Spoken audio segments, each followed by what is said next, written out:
All right, let's jump right in. Welcome to today's Explainer. I am so excited to have you here. If you're looking to understand the absolute bleeding edge of cybersecurity, well, you're in exactly the right place. Today, we're dissecting a massive, fundamental shift in how modern web apps are actually being attacked. We're totally moving away from that classic Hollywood-style hacking of the past.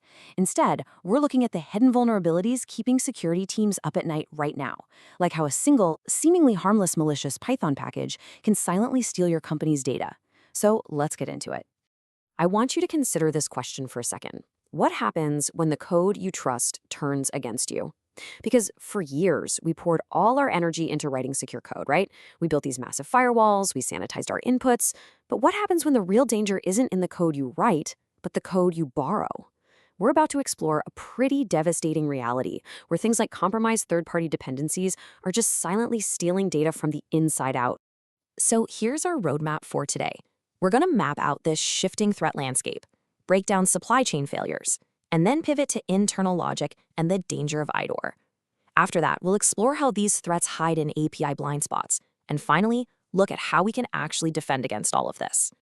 Okay, part one, the shifting threat landscape. The rules of the game are changing, and this is perfectly captured in the new 2025 OWASP Top 10 list. It's crazy when you look at the stark contrast between the old era and the new era. For over a decade, injection attacks, like SQL injection, they completely reigned supreme at the #1 spot. But get this, injection has actually dropped all the way down to number 5 on the 2025 OWASP list. Why? Because modern frameworks just use parameterized queries by default now. So the focus has drastically shifted to the code we borrow. Attackers are going after software supply chain failures and security misconfigurations. Basically, we lock the front door, so the attackers are just walking right through the delivery entrance. And this quote right here brilliantly illustrates that whole new mindset. The 2025 list actually introduced a brand new category called mishandling of exceptional conditions. 50% of the surveyed experts ranked this as their #1 emerging concern. I mean, half of them. Because modern threats, they're increasingly about how applications handle logic edge cases and internal failures when they're under stress. It's not really about breaking the code anymore, it's about abusing the logic. Moving into part two, supply chain failures. Let's really unpack this brand new OWASP category, A03. By definition, A03 covers breakdowns or compromises in building, distributing, or updating your software. Think of it like a high-end restaurant. You can have literally the most secure kitchen in the world, the best chefs, perfect hygiene, but you are inheriting the vulnerabilities of every single third-party ingredient supplier you use. It's like someone slipping poison into the hot sauce before it even reaches your kitchen. Your customers are still going to get a very, very nasty surprise, and you're the one on the hook. Now check out this number, 5.19%. That is the incidence rate of supply chain failures in production applications. It's actually the highest incidence rate of any category on the entire 2025 list. But here's the truly terrifying part. It has incredibly low CVE coverage, meaning common vulnerabilities and exposures. So these attacks are happening everywhere in production, but traditional vulnerability scanners, they lack the signatures to even flag them. It is just a massive, massive blind spot for most teams. So how does this actually play out in the real world? How do they bypass that front door? Well, sometimes it's pipeline hijacking. Think of the infamous SolarWinds update compromise. Other times it's compromised packages like Magcart injecting JavaScript into checkout pages. But a huge, rapidly growing threat right now is typo squatting.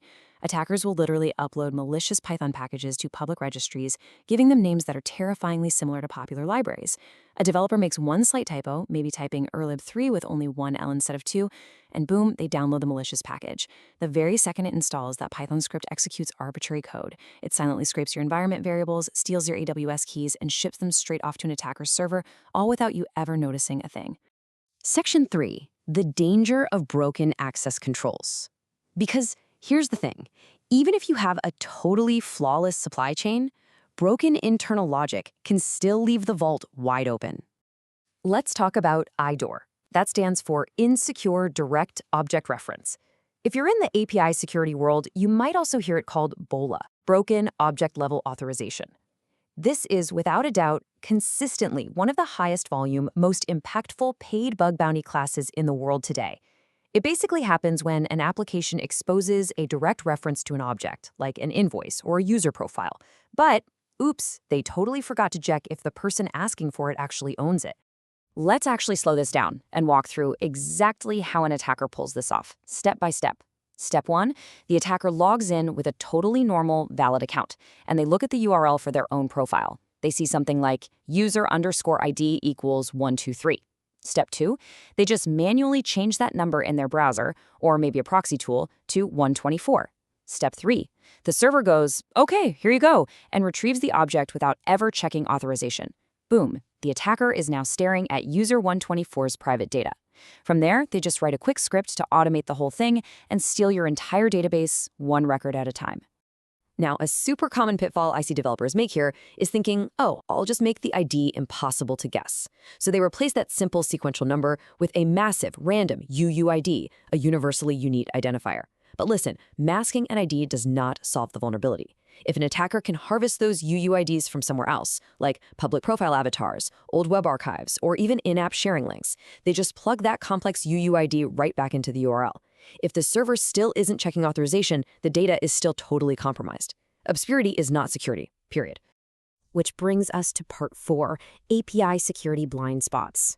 Let's look at how these IDOR vulnerabilities and logic flaws absolutely thrive within modern API architectures.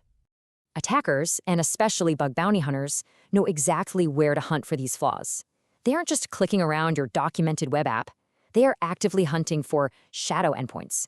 Those are the APIs that developers spun up and then completely forgot to document. They're routing mobile app traffic through proxy tools like Burp Suite to uncover hidden network requests. They look for legacy APIs, too.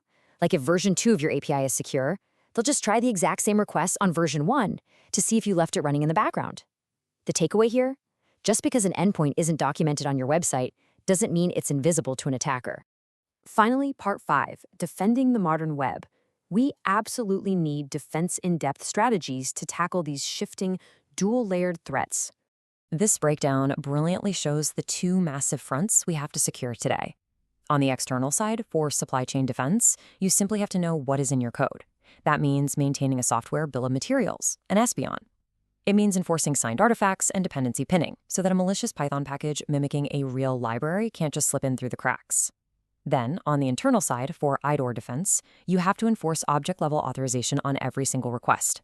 You've got to replace those unscoped database queries with queries that are tied directly to the authenticated user session.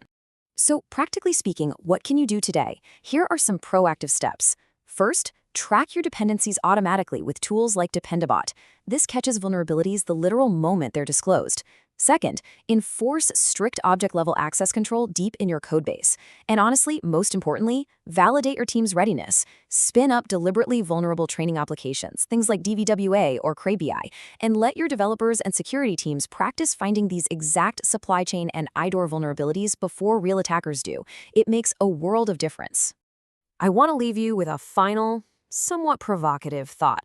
As this whole threat landscape shifts away from simple injection attacks and moves toward incredibly complex logic and supply chain poisoning, you have to stop and ask yourself, do you truly know where all your code comes from? And do you really know who is authorized to access it? Take a hard look at your APIs and your dependencies today. Thank you so much for joining me on this explainer. Keep learning, stay focused, and I'll see you next time.